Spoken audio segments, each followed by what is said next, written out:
TNP news की team लगातार बिहार चुनाव को कवर कर रही है, साथ ही साथ बिहार के चुनावी मिजाज को भी समझने की कोशिश कर रही है। और इसी कड़ी में आज टीएनपी न्यूज़ की टीम बिहार के मुजफ्फरपुर के दरभंगा में मौजूद है, जहां हमारे सहयोगी सोहन सिंह रावत बिहार चुनाव में क्या मुद्दे हैं ये जनता से जानने की कोशिश करेंगे और इसको लेकर बातचीत भी करते हुए नजर आएंगे। तो सीधे आपको लेकर चलते हैं अपने सहयोगी सोहन के पास। सोहन, इस वक्त आप दरभंगा में मौजूद हैं और हर जिले के हर गांव के अपने अपने मुद्दे हैं, तमाम मुद्दे जिन्हें जनता चाहती है कि अब की सरकार आए तो इनका कुछ सॉल्यूशन निकले। दरभंगा में आप मौजूद हैं, यहाँ के लोगों के क्या कुछ मुद्दे हैं, किस तरह के समीकरण यहाँ बनते हुए नजर आ रहे हैं, ये जानने की कोशिश करेंगे सोहन।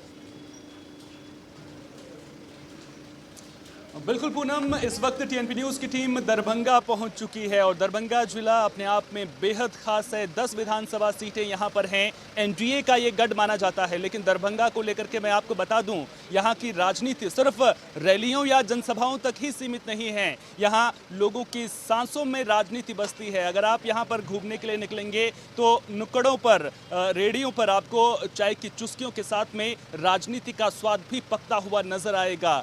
10 सीटों की अगर बात करें तो 6 सीटों पर बीजेपी का कब्जा है, 3 सीटों पर जो है मौजूदा वक्त में जेडीयू का कब्जा है, वहीं 1 सीट जो है आरजेडी के कब्जे में यहां पर है। लेकिन चुनावी मुद्दे बहुत सारे हैं। जब हम रास्ते में भी आ रहे थे तो विकास को लेकर के जो तमाम दावे किए जाते हैं, यहां की तस्वीरें उसकी पोल खोलती हुई भी जरूर नजर आती हैं। कुछ खास मेहमान आज मेरे साथ में यहां पर मौजूद हैं, उनसे सबसे पहले मैं आपका तारुफ करवा देता हूं। मेरे साथ यहां पर जनसुराज पार्टी का पक्ष रखने के लिए प्रोफेसर सुरेंद्र मोहन यादव जी हैं, साथ ही साथ में मेरे साथ जितेंद्र कुमार जी भी मौजूद हैं जो बीएसपी का पक्ष रखेंगे। आप दोनों मेहमानों का बहुत बहुत स्वागत टीएनपी न्यूज़ पर। सबसे पहले जनसुराज पार्टी के पास चलेंगे।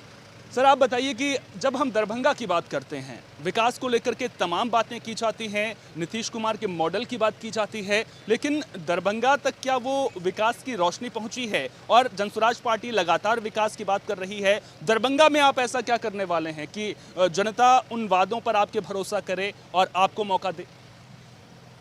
आपका स्वागत है। मैं जनसुराज का जिला चुनाव प्रभारी, पर्यवेक्षक और संयोजक भी हूँ। आपको मैं बताऊं आपके माध्यम से कि जहां तक विकास की बात है, यह हास्यास्पद लगी रही है।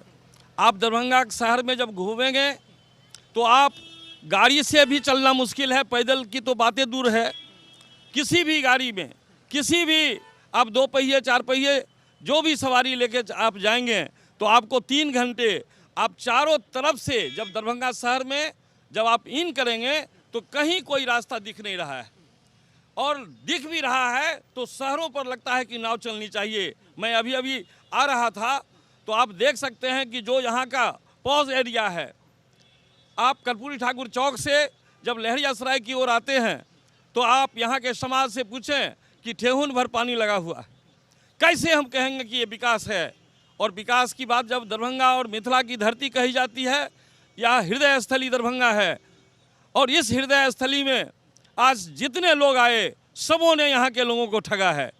और ख़ास करके 35 वर्ष से शासन करने वाले को हमें तो ये कहना चाहूँगा कि यहाँ प्रशासन नाम की कोई चीज़ नहीं है। अच्छा, ठीक है, आप 35 साल के जो सत्ता रही है उसको लेकर के सवाल उठा रहे हैं, आरजेडी को लेकर के आप सवाल उठा रहे हैं, साथ ही साथ आप सवाल उठा रहे हैं जो मौजूदा नीतीश कुमार की सरकार यहाँ पर, यानी कि दोनों गठबंधनों पर आप सवाल उठा रहे हैं। लेकिन जनसुराज को लेकर कहा जाता है कि जनसुराज पार्टी को शिकायतें बहुत रहती हैं। आप ऐसा क्या करेंगे दरभंगा में जो तस्वीर बदल जाए? मैंने साफ जाहिर कर दिया है और हमारी पार्टी का यह सिद्धांत है कि सबसे पहले यदि सरकार में आते हैं तो हम प्लान को रोकेंगे। कैसे रोकेंगे? रोकेंगे इसलिए कि जो इंफ्रास्ट्रक्चर है उसके अनुसार 12 से 15 हज़ार रुपये कमाने के लिए लोग गुजरात और मद्रास और जाते हैं पंजाब, यही व्यवस्था की जाएगी। गवर्नमेंट के पास IQ होना चाहिए।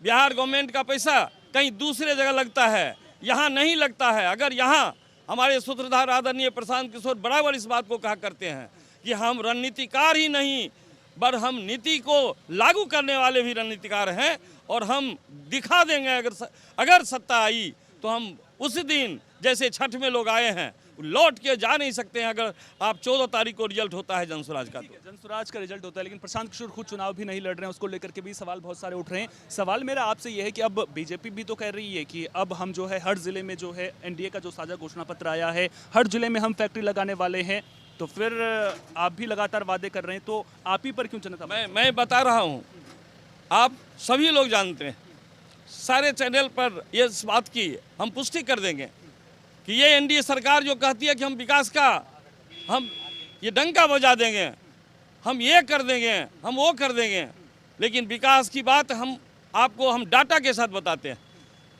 14 में जब बिहार की लोगों ने उनको आज 31 सीट दिया, 40 में 31 सीट पर एनडीए गया, और जब 19 आया तो 19 में उनको 39 सीट दिया गया, मात्र 1 सीट दूसरा कोई का हुआ।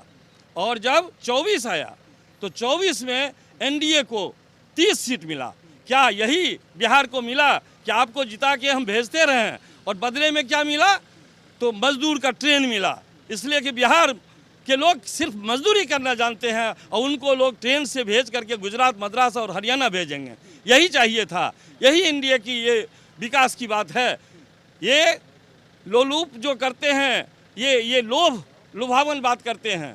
अभी तक इनको तो देखा गया 14 से लेके ये 25 चल रहा है, 3 बार उनको बिहार ने बहुत कुछ दिया है। मैं डेटा के साथ बता रहा हूँ, बार बार कह रहा हूँ कि उनको बिहार ने जिता के भेजा, लेकिन बदले में क्या मिला? आज वोट लेने के लिए बिहार आएंगे। सवाल बड़ा है कि बिहार ने जब जिता कर भेजा तो बदले में बिहार को क्या मिला है।